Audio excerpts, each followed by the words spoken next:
Fala galera, estamos aqui em mais um Resenha de Mestre, um videocast podcast do mestrado profissional da Baiana de Direito do Grupo Transformações da Universidade Federal da Bahia.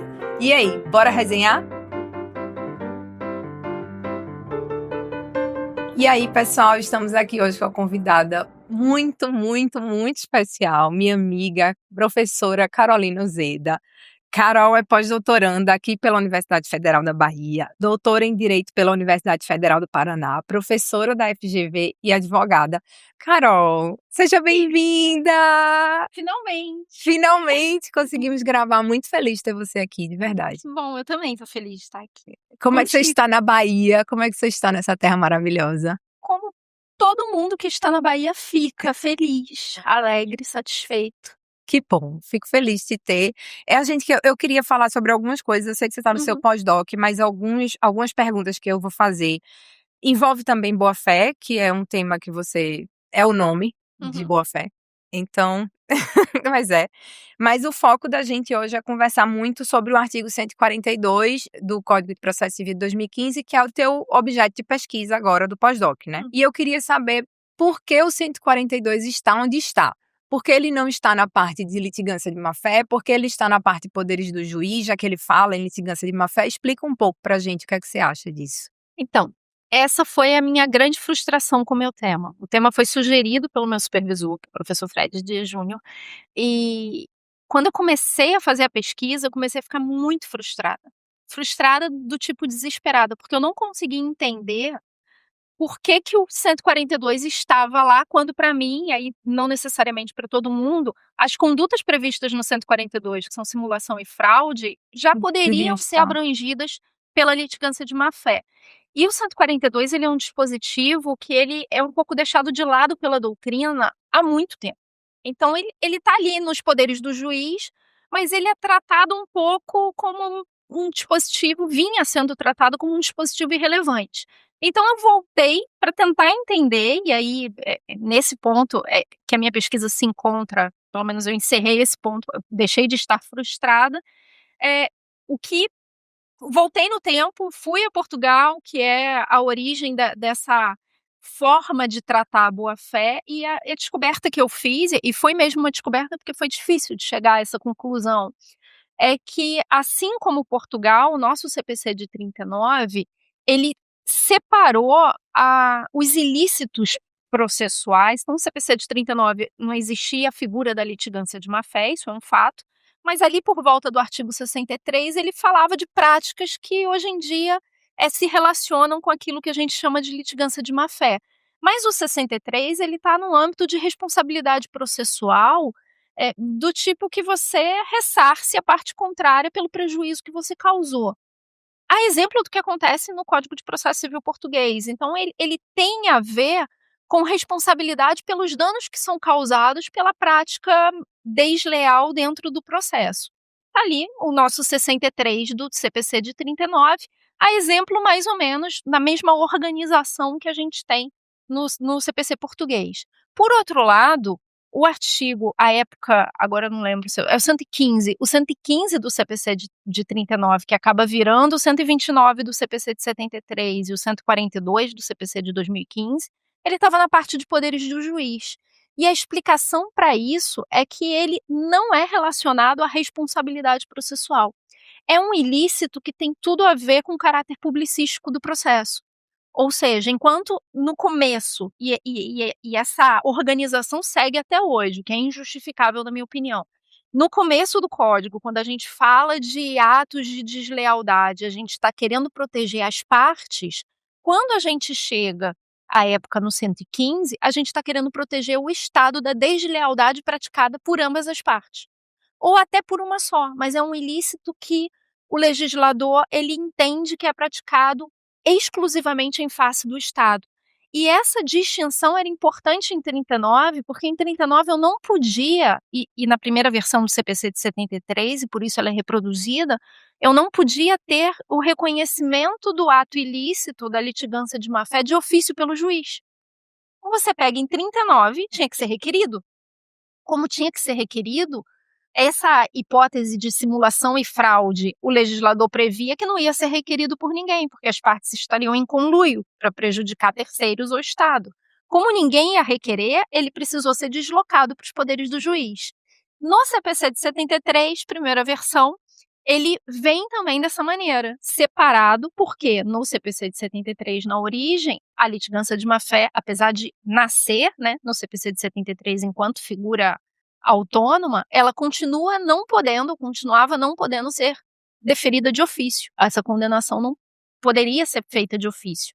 E aí justificava a organização do 129 lá separadinho nos poderes do juiz, para dizer, olha, se um está fazendo maldade sozinho, beleza, a gente joga para o regime, um vai indenizar o outro. Agora aqui não tem um indenizar o outro, porque os dois estão agindo ilicitamente contra o Estado, é um ato ilícito contra a jurisdição. E ali ele é deslocado para permitir de ofício também. Qual é o problema? O problema, ele começa em 1994, com a reforma do CPC, uma grande reforma que trouxe lá antecipação de tutela e tudo mais. Na reforma do CPC, se passa a admitir a condenação por litigância de má-fé de ofício. E aí ele perde um pouco o sentido de existir onde ele está. Porque se o sentido era ser possível esse controle ex officio pelo magistrado, a partir do momento que o magistrado pode de ofício, o correto daria mais trabalho de fato, seria atrair isso para o regime da litigância de má-fé. E aí a gente vem para o CPC de 2015 reproduzindo essa organização que não parece, agora cada vez menos, fazer muito sentido topologicamente. Porque, não obstante poder de ofício, o próprio 142, que é a versão atual, fala, é litigância de má-fé. Então, a troco do que ele não está lá. Né? Sim, faz sentido. E eu gostei muito de tu ter trazido, acho que tu vai trazer no teu trabalho isso escrito, né? Sim. Esse histórico todo, essa pesquisa que tu fez do artigo, porque realmente não parece ser justificável o cenário que a gente tem hoje. Então, eu gostei muito. Inclusive, mais uma frustração. Eu escrevi uma tese sobre boa-fé e passei batido pelo 142. Justamente porque não estava ali naqueles rótulos que você estava acostumado. Sim, falha minha, assumo. Tinha que ter lido o código todo e identificado, mas não estava preocupada com isso. Mas agora está complementando, não tem problema. Mas a preocupação vem a partir de Fred e Leandro, que falam no livro de litigância abusiva que esse dispositivo ele tem um potencial que ninguém estava enxergando. E aí o meu trabalho é sobre esse potencial que o dispositivo traz. Carol, quando a gente está falando de boa-fé processual, a gente sabe que o elemento subjetivo ele fica um pouco afastado, né? Na prática, como é que o juiz identifica essa violação à boa-fé sem, na verdade, aferir a intenção do sujeito de praticar, já que eu gosto que você é a dona da boa-fé. Eu não chegaria tanto, mas é um problema, de fato. E aí a gente tem, dentro da boa-fé, né, dentro do artigo 5º, a gente tem práticas de litigância de má-fé, enfim, práticas em que eu tenho a intenção, não é que a intenção é totalmente excluída, às vezes eu preciso para aplicar determinadas sanções, mas nas hipóteses em que eu não me preocupo com esse aspecto subjetivo, via de regra são hipóteses em que eu tenho quebra de legítimas expectativas. Então é exemplo do que acontece na boa-fé do direito civil. Se eu tenho uma quebra de legítima expectativa, não importa se você intencionalmente quebrou. Importa que você fez aquele coleguinha sofrer e, a partir disso, a gente ajusta a sua conduta. Então, acaba existindo um caráter subjetivo, embora alguns doutrinadores de direito civil falem que em figuras como a suprécio, a legítima expectativa não seria importante, mas acaba havendo quase que um deslocamento. Estou pensando agora o que eu estou falando, tá, gente? Pode ser besteira. Mas acaba havendo um deslocamento dessa figura da subjetividade. Então, em vez de eu me preocupar se você estava intencionado, eu me preocupo se a outra pessoa criou uma legítima expectativa com relação à sua conduta. Então, tu acha que a subjetividade é deslocada para o sujeito que está... Para a vítima. Para a vítima. Sim. Talvez, tá? Não, isso não tá no livro. Eu pensei agora, porque eu vou olhar para esse sujeito e falar, cara, ele criou legítima expectativa. A conduta dele foi moldada de alguma maneira a partir da expectativa que foi criada pela conduta do outro? Se sim, beleza, aí a gente tem a incidência do princípio para controlar essa quebra de expectativas. Porque, no caso, a subjetividade do sujeito que pratica o ato não faz parte do fato não é gerador. relevante, Tem uma questão que eu acho que você vai gostar e que a gente já, de certa forma, tocou antes de começar o episódio, que é a boa-fé dos sujeitos ocultos do processo. Como é que é possível imputar uma consequência para quem está invisível no processo? Tá. Esse é o tema da nossa amiga Sofia Temer, né? Ela é a grande titular dos sujeitos ocultos naquele livro de participação e vários artigos que ela escreveu, mas é complicado. Então, Vamos voltar um vamos pouquinho. voltar. Quem são os sujeitos ocultos? Vamos Sujeitos- começar daí. Então, sujeitos ocultos podem ser, primeiro, e isso é importante, parciais ou imparciais. Eu tenho sujeitos ocultos imparciais. O assessor do juiz, quando eu não sei que é ele, que está redigindo a primeira minuta da decisão, ele é um sujeito oculto. E aí eu tenho já algumas decisões do CNJ, ou algumas decisões, inclusive, de tribunais, falando, cara, se o assessor é suspeito, talvez essa suspeição se alcance o juiz também. Algumas decisões dizem que não, mas assim, esse é um debate que existe de fato. Então eu tenho o assessor do perito, o auxiliar do perito.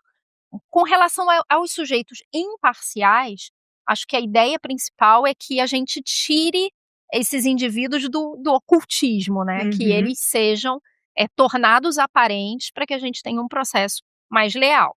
Mas com relação aos parciais, eu sempre confundo. Com relação aos parciais, a gente tem, por exemplo, um financiador de litígio que resolve não se apresentar no processo. Ele acaba sendo alguém que está ali controlando a atuação das partes, e aí de boa fé. O fato de ser um sujeito oculto não quer dizer que você esteja violando a boa fé, necessariamente. Mas ele está ali controlando o que é feito no processo. E eu tenho sujeitos ocultos que estão de má fé. Então, é a pessoa que está coordenando várias ações para gerar algum tipo de prejuízo para a vítima, né? Uma associação, e a gente tem decisão do Supremo sobre a matéria, uma associação que induz os seus associados a ajuizarem demandas individuais para gerar um prejuízo de defesa. A gente tem também esses sujeitos ocultos. Como eu alcanço, né, esses sujeitos ocultos? Primeiro que eu posso ter alguma sanção com relação ao sujeito aparente, o que eu acho um pouco complicado de acontecer, uma espécie de sanção daquele sujeito que é um mero fantoche, mas, na minha opinião, o principal é depois do que vem do processo.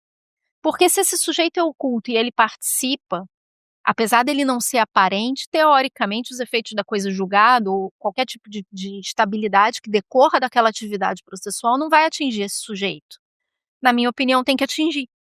E aí, num processo subsequente, em que isso venha a ser discutido, meu amigo, e eu uso essa expressão num texto da minha primeira palestra em jornadas de processo, quando começou todo esse movimento feminista, que é o texto da reconvenção subjetivamente ampliativa. Eu falo, cara, o sujeito não pode ficar igual um obsessor do processo, só lá, dando ideia, falando, faz isso, faz aquilo, e amanhã nada acontece com ele a partir das consequências daquilo que foi efetivamente praticado por determinação dele, ou por indução, ou por, enfim, não sei a palavra para falar do que o obsessor faz.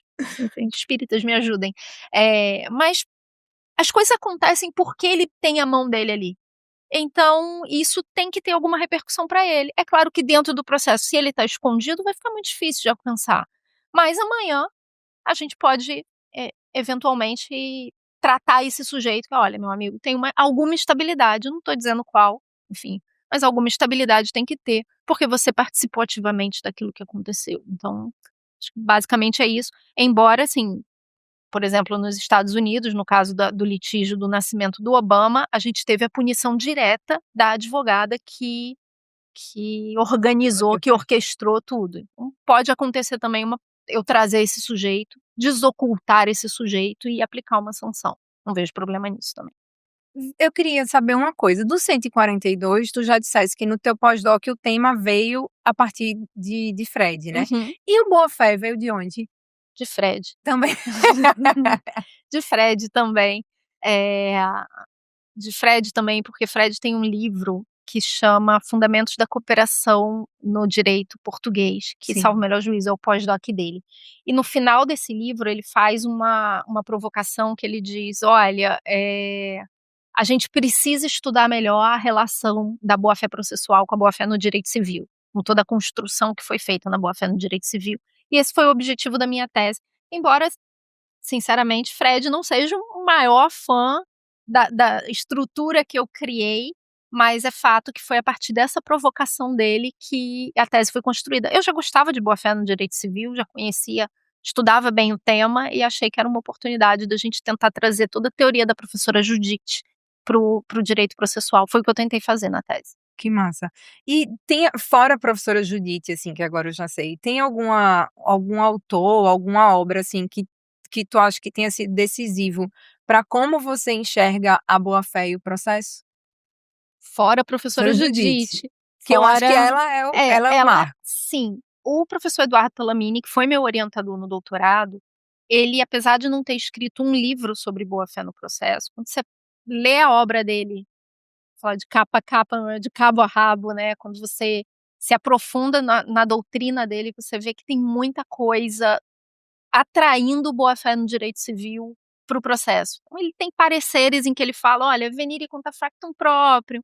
Ele vai pensando alguns institutos de direito material e ele vai lançando não só no direito material privado, mas também no direito público, que ele é muito bom em direito público também, que é bom em tudo. E você consegue ver isso já sendo costurado. Então, acho que além, claro, do professor Fred Didier, que começa naquele livro de Fundamentos da Cooperação, da professora Judite Martins Costa, no ponto de vista do direito material, a obra do Talamini, e a gente tem grandes mulheres dentro do processo civil brasileiro que escreveram sobre boa-fé. Então, Larissa Tunala escreveu sobre vedação ao comportamento contraditório, a professora Brunella, da UFES, escreveu sobre boa-fé, Helena Ábido escreveu sobre abuso do processo. Então, saiu um pouco desse combo aí de material, e tem muito material, de fato. Deixa eu te perguntar um pouco sobre você agora. Vamos lá. Opa. Calma, eu não vou fazer perguntas muito... Eu responderia, você sabe. Não, eu sei, por isso que eu não vou fazer perguntas tá bom. indiscretas. Primeiro, Carol, como é que você concilia hoje ser sócia em um escritório e as suas tarefas do pós-doc em Salvador? Você tá no Rio, né? O escritório é no Rio, a minha casa é em Curitiba e o pós-doc é em Salvador. Então, como se vive? Cara, no avião, primeira coisa. E tendo a felicidade, eu acho que... Pio, tu consegue trabalhar no avião? Trabalhar não. No avião não. No aeroporto às vezes eu consigo, mas dentro do avião me dá um pouco de... Não sei, não curto. Que eu acho massa aquela galera que fica no avião, tipo, eu fazendo normalmente tô fazendo besteira quando Tá. eu tô fazendo essa cena. Eu acho que a gente tem que ter... Como eu concilio? Eu concilio porque eu tenho estruturas, tanto familiar quanto no escritório, que me permitem isso. Então, eu tenho a minha mãe, que fica com a minha filha adolescente em Curitiba, que são as duas muitíssimo compreensivas. A gente há um apoio familiar e isso é super importante, porque senão eu sou mãe de uma menina de 14 anos, eu não conseguiria ficar passeando pelo Brasil se não tivesse uma estrutura. E o escritório também, assim, o meu escritório eu tô recente no escritório, eu tô desde dezembro. Antes eu estava no escritório da professora Tereza Rudalvin. Em ambos os casos, há uma grande valorização da vida acadêmica. Se entende, se tem, e agora principalmente, assim, o pessoal tem muita compreensão, meus sócios têm muita compreensão de que a vida acadêmica ou estar aqui é trabalho, faz parte da minha atividade profissional. Muito escritório fala, eu apoio a vida acadêmica, mas vê aquilo como uma falta. Você tá no evento, você não tá trabalhando, você tá fazendo alguma coisa por você, não é pelo escritório.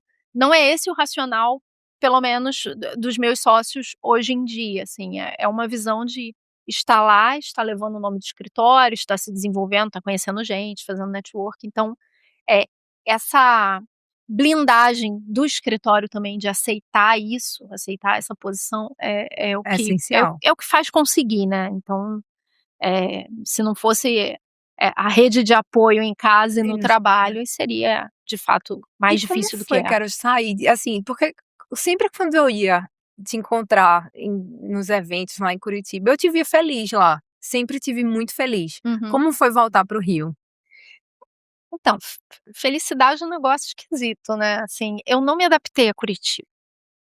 Não, e eu era feliz profissionalmente, sim, eu estava trabalhando com a professora Teresa, que é a minha ídola, a minha família se ajustou, é uma cidade Tanto que tua deliciosa, família ficou lá, sim, né, tua tanto que filha ficou. ficaram, mas eu não me adaptei em Curitiba, então para mim foi muito fácil Voltar para o voltar para o Rio. Rio, ou vir para Salvador, ou qualquer lugar com uma temperatura mais humana. Já para mim já tá bom. E para mim, eu fiquei 8 anos direto, né, em Curitiba, ainda meu primeiro domicílio é lá. Eu falo que eu tenho 3 domicílios, né, lá, Rio e aqui. Eh, mas para mim não foi difícil, porque conforme o tempo ia passando, eu ia sentindo cada vez mais falta do Rio. Então, E como é voltar para o Rio? Porque assim, eu conheço tua história, não sei se você quer falar dela, mas eu acho tua história incrível e eu acho que você voltou para o Rio em outro momento. sim, Você voltou para o Rio de outro de jeito. outro jeito. Eu saí da periferia, agora eu tô na zona sul, né. Como é isso pra tu? Ah, é bom, é bom. Ai, gente, sincero, é bom ter dinheiro em qualquer lugar, né. E não é tão bom não ter dinheiro em qualquer lugar também. Então, assim, voltar para o Rio, recentemente eu postei, eu não sei se você viu essa postagem, foi uma postagem muito importante pra mim, a foto da Agastern, que foi meu primeiro Eu emprego. vi. E aí essa foto, assim, eu comecei a trabalhar na Gastern, eu tinha 16 anos, e eu levava 2 horas e meia para chegar na Gastern, 2 horas e meia para voltar de ônibus, era extremamente difícil, assim, e eu fazia faculdade. Era uma vida de filho de pobre, que é o que eu sou, né. E aí agora o escritório é do outro lado da rua da Gastern, e eu tô vivendo numa outra realidade, não é uma realidade que precisa levar marmita para comer, e aí o coleguinha rouba a carne da marmita.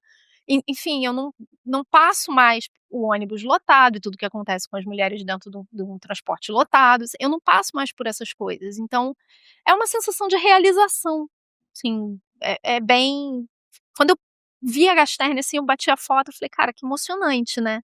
Saber que objetivamente a gente sempre acha que falta, mas objetivamente, eh, deu, em alguma medida deu certo, assim, todo aquele sacrifício, tudo que a gente passou, E leva a algum agora lugar. dando aula, como é que tá? Ai, eu tô amando. Eu amo dar aula, né, eu me formei e entrei em sala de aula. E agora eu tô numa faculdade que tem um perfil muito parecido com o meu. Eu já fui professora da Federal Rural, já fui professora da Estácio, fui professora da FAI, em Curitiba, e a FGV Direito Rio tem um perfil muito parecido comigo e com o que eu acho que tem que ser, de puxar o aluno, de fazer estudar, e os alunos recebem bem isso. Então, é O uma que é que tu galera mais gosta, assim, o que é que tu menos gosta? eu mais gosto de aluno. Ah, eu também. Eu adoro Eu adoro aluno, sala de aula, adoro aluno. eu adoro quando eles me param no corredor para perguntar: "Professora, no meu estágio, não sei o quê". Eu adoro participar da construção da carreira das pessoas, que seja colocando um tijolinho ali, um tijolinho que às vezes é insignificante, mas é um tijolinho. Você pode tirar, ele não vai servir de nada, não vai desabar nada, mas ser um tijolo, mínimo que seja, na construção da carreira, e poder participar da formação das pessoas. Nossa, para mim isso ser professor, para mim, assim, eu acho que eu sou uma das poucas pessoas que eu conheço, talvez a única, que eu gostaria muito que a minha filha resolvesse ser professora. Então eu falo: "Faz história, tipo, vai ser professora, vai construir, ajudar a construir outras pessoas", sabe. Isso para mim é muito bonito, então eu amo. Eu amo aluno, e o que eu menos gosto às vezes é aluno também, né. É porque é difícil às vezes. É, porque são seres humanos, e criados de outra maneira. Então, o que eu mais gosto, o que eu menos gosto, mas eu acho que a balança, tanto que eu sempre tô voltando pra graduação, a balança vai mais pra ficar e é onde eu vou ficar pro resto da vida, eu acho. Você também, né? Com Evidentemente. certeza. Uma última pergunta. Como foi a escolha de vir para Salvador e fazer esse processo seletivo? Como foi a escolha do teu pós-doc? Você tinha tantas alternativas. Mas Fred, né? Fred, além de ser, eu brinco com ele que ele é um clássico, ele já é, apesar de ser jovem, ele já é um clássico. Fred sempre participou da minha vida acadêmica. Talvez pela proximidade que a gente acabou construindo. E eu não tinha como fechar, nem acho que vou fechar nesse pós-doc, mas eu não tinha como fechar um pós-doc sem estudar com o Fred, sem estar mais próxima do ponto de vista acadêmico, principalmente porque a gente tem grandes divergências. Então, a gente nunca deu um match no ponto de vista dos textos e é uma experiência, assim, e vir para Salvador é importante. Eu não tenho vontade de estudar fora do país. Eu acho que o Brasil tem tanta coisa, é tão gigantesco, tanto que eu do Rio, São Paulo, fiz PUC São Paulo, aí fiz o FPR, tô aqui, de repente amanhã eu vou para Brasília fazer uma UNB da vida.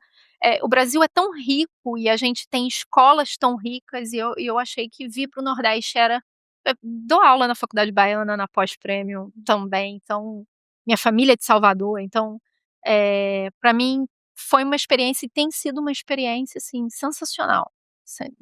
É outro mundo e eu acho que a gente tem muitos mundos dentro do país e vale a pena conhecer um pouquinho cada um deles. Então foi bem natural, conversei com o Fred me aceitou, acho que mais pela nossa relação de amizade do que por qualquer outra coisa. Fred me aceitou e tem sido uma experiência muito engrandecedora, eu vou dizer, mais até do que do ponto de vista do trabalho que vai sair, mais engrandecedora com relação ao ambiente universitário, aos alunos da graduação com quem eu estou convivendo. Uma coisa que tem aqui na UFBA que eu não vi em lugar nenhum do Brasil em que eu já dei aula, mesmo, né, que é uma diversidade linda, assim, que não tem, assim, não tem no Rio, não tem no Sul, não tem no Sul principalmente, mas não tem em São Paulo. É uma diversidade que é apaixonante. Foi uma das primeiras coisas que eu falei pra Fred, eu falei: "Nossa, cara, quanta gente negra e diferente", e isso transforma, né, a experiência, porque quanto mais diverso o ambiente, mais rico ele é. Então, tem sido maravilhoso e vir pra Bahia, né, porque, enfim, não precisava Sou suspeita. dizer Sou nada. Não suspeita. precisava dizer nada, né, eu vim pra Salvador. Então, tá. Estamos muito felizes com você aqui. Espero que você fique por muito, muito tempo. Eu não, deixa eu acabar o pós-doutorado. Não, mas eu quero que você termine e que você fique. Não, eu vou ficar, vou... Sempre, Sim, sempre vindo. sempre tendo motivo pra vir pra Salvador. Muito obrigada pelo nosso bate-papo. Obrigada a você pelo convite. Você sabe que eu tenho a maior admiração do mundo por você. E eu por você. Muito obrigada. Um beijo, pessoal. Tchau, tchau, Até galera. a próxima.